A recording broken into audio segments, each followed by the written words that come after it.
देख रहे हैं एमपी न्यूज़। मैं हूं पूजा रघुवीर, आपके साथ न्यूज़ रूम में बात करेंगे एमपी की कुछ बड़ी खबरों पर। बात करेंगे पंजाब में प्रधानमंत्री नरेंद्र मोदी की सुरक्षा में चूक पर मुख्यमंत्री शिवराज सिंह चौहान ने कांग्रेस आला कमान और पंजाब के मुख्यमंत्री चरणजीत चन्नी पर हमला बोला है। शिवराज ने बुधवार को मीडिया से चर्चा में कहा कि यह संयोग नहीं है, साजिश थी, षड्यंत्र था। वहीं शिवराज सिंह ने कांग्रेस की राष्ट्रीय अध्यक्ष सोनिया गांधी को भी आड़े हाथों लिया। कहा, घटना के 7 दिन बाद मैडम गांधी से सवाल पूछना चाहता हूं। घटना की तारीख 5 जनवरी को पीएम के साथ मुख्यमंत्री क्यों नहीं थे, सीएस क्यों नहीं थे, डीजीपी क्यों नहीं थे। इसके साथ शिवराज ने सोनिया गांधी से 15 सवाल पूछे हैं। शिवराज ने कहा कि इन सवालों के जवाब मैडम गांधी, राहुल गांधी और कांग्रेस को देना होगा। बढ़ते हैं अगली खबर पर। 15 दिन पहले खत्म होने के बाद राज्य सरकार ने फिर से पंचायत चुनाव कराए जाने की प्रक्रिया शुरू कर दी है। पंचायत एवं ग्रामीण विकास विभाग ने बुधवार को आदेश जारी कर सभी कलेक्टर से 1.25 महीने के अंदर परिसीमन कर रिपोर्ट देने को कहा है। यानी परिसीमन का काम 17 जनवरी से शुरू होकर 25 फरवरी को खत्म होगा। परिसीमन 2011 की जनगणना के अनुसार किया जाएगा। इधर सुप्रीम कोर्ट ने स्थानीय निकायों के चुनाव में ओबीसी आरक्षण पर रोक लगाई हुई है, जिस पर 17 जनवरी को सुनवाई होना है।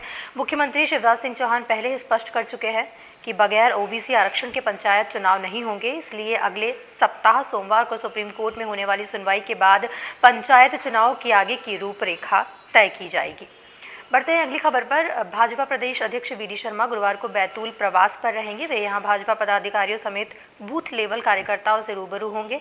इस दौरान वे पूर्व जनसंघ विधायक के परिवार से भेंट के अलावा कार्यकर्ता सम्मेलन को भी संबोधित करेंगे। वहीं अपने प्रदेश स्तरीय दौरे के तहत शर्मा 10:30 बजे विजय भवन में जिला पदाधिकारी मोर्चा जिला अध्यक्षों के साथ बैठक करेंगे। 11:30 बजे जिले के जनप्रतिनिधियों के साथ बैठक करने के बाद वे 12:30 बजे कार्यकर्ता सम्मेलन में शामिल होंगे।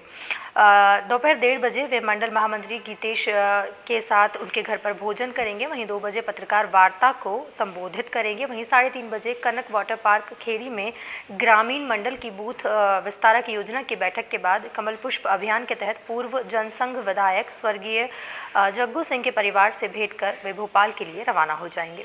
बढ़ते हैं अगली खबर पर।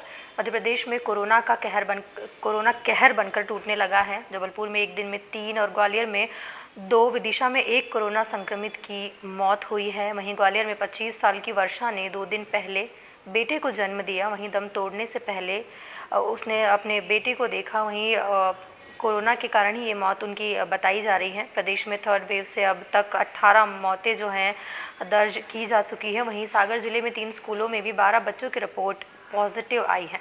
प्रदेश भर में बुधवार को 4031 संक्रमित मिले हैं। पिछले 24 घंटे में भोपाल में 863 लोगों की रिपोर्ट पॉजिटिव आई है। वहीं इंदौर में भी कुछ पॉजिटिव रिपोर्ट्स लगभग 11,104 के लगभग आई है। वहीं जबलपुर में 277 केस आए हैं। मतलब ग्वालियर में 635 और सागर में 133 पॉजिटिव मिले हैं। वहीं भोपाल में बुधवार को पॉजिटिव आए हैं 863 नए कोरोना मरीजों में 47 बच्चे भी हैं। इनमें 8 महीने की एक बच्ची भी शामिल हैं। यही नहीं, 1 जनवरी से अब तक 18 साल तक के 240 से ज़्यादा बच्चों की कोरोना रिपोर्ट पॉजिटिव आ चुकी है।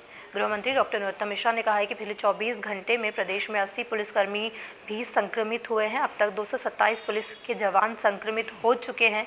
वहीं जेल में कैदियों से परिजनों की मुलाकात पर 31 मार्च तक रोक लगाई गई है और उन्हें कॉल के जरिए बात करने की सहूलियत दी गई है। बढ़ते हैं अगली खबर पर।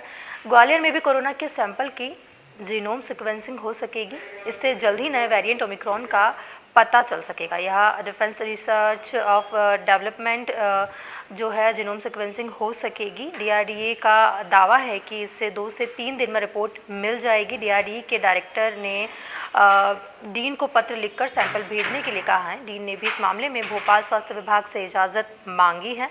भोपाल से सहमति मिलते ही ओमिक्रॉन संदिग्ध केसों के सैंपल जीनोम सीक्वेंसिंग के लिए यहां भेजे जाएंगे। इसके बाद स्वास्थ्य विभाग को दिल्ली की नेशनल लैब के भरोसे नहीं रहना पड़ेगा। वहीं यहां भेजे गए सैंपल की रिपोर्ट 1.5 महीने के बाद भी नहीं मिली है, जो सैंपल दिल्ली भेजे गए हैं। जीनोम सीक्वेंसिंग के लिए हर किसी का सैंपल नहीं भेजा जाता है। ऐसे कोविड पॉजिटिव जो हाई रिस्क देशों से लौटे हैं, यहाँ आने के बाद उनकी रिपोर्ट पॉजिटिव आई है, उनके ही सैंपल भेजे जाएंगे। अभी तक ग्वालियर का स्वास्थ्य विभाग दिल्ली की नेशनल लैब के भरोसे थी। करीब 1.5 महीने में 10 सैंपल जीनोम सीक्वेंसिंग के लिए भेजे गए। इनकी रिपोर्ट अभी तक नहीं मिल पाई है।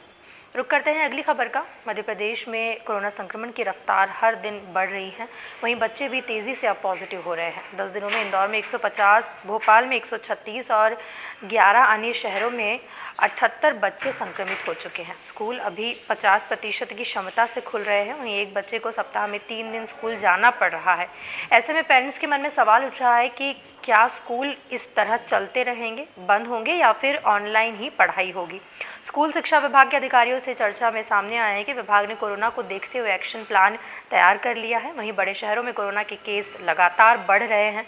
अधिकारियों की माने तो इन शहरों के लिए पूरी तरह से ऑनलाइन क्लास का खाका तैयार किया है। ये शहर है इंदौर, भोपाल, ग्वालियर, जबलपुर और उज्जैन। यहाँ पर पहले स्कूल खोलने पर प्रतिबंध लग सकते हैं। इसके बाद ऐसे इलाकों को चिन्हित किया जाएगा जहाँ कोरोना केस बहुत कम हैं। इनमें अभी 50% क्षमता के साथ ही ऑफलाइन पढ़ाई की सुविधाएं जो दी जाएंगी। वहीं विभाग का मानना है कि यहाँ ऐसे इलाकों में बच्चों की संख्या काफ़ी कम है, यहाँ पर ऑनलाइन पढ़ाई का इंतज़ाम नहीं है। ऐसे में पढ़ाई प्रभावित ना हो, इसके लिए सावधानी और कोरोना गाइडलाइन के साथ ऑफलाइन पढ़ाई चलती रहेगी। बढ़ते हैं अगली खबर पर। गृह मंत्री नरोत्तम मिश्रा ने ऑनलाइन गेम्स पर मध्य प्रदेश में एक्ट लाने की बात कही है। उन्होंने कहा है कि ऑनलाइन गेम्स जो है गंभीर विषय है, इन पर लगाम लगाने के लिए हम ऑनलाइन गेम्स का एक्ट मध्य प्रदेश में लेकर आ रहे हैं। ड्राफ्ट तैयार हो चुका है, बहुत जल्द ही इसे मूर्त रूप देंगे। बुधवार को ही भोपाल के 5वीं के स्टूडेंट ने फांसी लगाकर अपनी जान दे दी। पेरेंट्स का कहना है कि बच्चा मोबाइल में फ्री फायर गेम खेलने का आदी था। बढ़ते हैं अगली खबर पर। ठंड बढ़ते ही शहर में ऊनी वस्त्रों की दुकानों पर भीड़ लगने लगी है। इन दिनों पूरा इंदौर सहित प्रदेश जो है ठंड की चपेट में है। बुधवार को कहीं कोल्ड डे तो कहीं सीवियर कोल्ड डे रहा। इंदौर में तो लगातार तीसरे दिन कोल्ड डे रहा। दिन में कोहरा व नमी होते ही आसमान साफ हो गया। इसके साथ ही 12 किलोमीटर रफ्तार से चुभने वाली नॉर्थ ईस्ट हवा चली। वहीं दिन का तापमान जो एक दिन पहले 13 डिग्री सेल्सियस था वह 17 डिग्री सेल्सियस रहा। हालांकि यह सामान्य से फिर भी 8 डिग्री सेल्सियस कम था, जिससे पहले की तुलना में दिन में ठंड कम रही, लेकिन सर्द हवाएं जारी थी। इसी के साथ रात का तापमान 6 डिग्री सेल्सियस रहा, जिससे मौसम काफ़ी सर्द रहा। दरअसल भले ही 2 दिन के मुकाबले दिन का तापमान बढ़ा हो, लेकिन ठंड के तेवर कम नहीं हुए। सर्द हवाओं के चलते दिन में भी लोगों को मफलर, टोपी आदि पहनना पड़ रहे हैं। फिर दोपहर बाद मौसम और भी ज़्यादा ठंडा हो रहा है। जैसे तैसे रात बढ़ रही है, तापमान में और गिरावट आ रही है। गुरुवार सुबह बिल्कुल हल्का कोहरा रहा और विजिबिलिटी जो है 500 मीटर से ज़्यादा थी। फिर भी सर्दी के कारण सड़कों पर आवाजाही काफ़ी कम थी। अभी जम्मू व उत्तराखंड में हिमपात के कारण मध्य प्रदेश में इंदौर सहित कई ज़िलों में ठंड का असर जो है हम देख ही रहे हैं। रोज़ देखा जा रहा है ये असर। वहीं मौसम वैज्ञानिक रंजीत वानखेड़े ने बताया कि अभी मौसम ऐसा ही रहेगा। इसके तहत दिन का तापमान थोड़ा अधिक होगा, लेकिन रात में ठंड रहने की पूरी संभावना है। 18-19 जनवरी के बाद मौसम में परिवर्तन के संकेत है व ठंड कम हो सकती है। उधर ठंड के तीखे तेवरों के साथ बाजार में ऊनी कपड़ों की दुकानों पर भीड़ लगने लगी है। इसके साथ ही कई स्थानों पर अलाव भी अब जलते देखे जा रहे हैं। ये थी कुछ महत्वपूर्ण खबरें। बाकी खबरों के लिए आप बने रहें एमपी न्यूज़ के साथ। नमस्कार। एमपी की नब्ज, एमपी का हाल, मध्य प्रदेश की हर खबर एमपी न्यूज़ टीवी के साथ। लगातार खबरों के लिए सब्सक्राइब करें हमारा YouTube channel MP news TV. Latest updates के लिए बेल आइकन दबाना जरा भी न भूलें।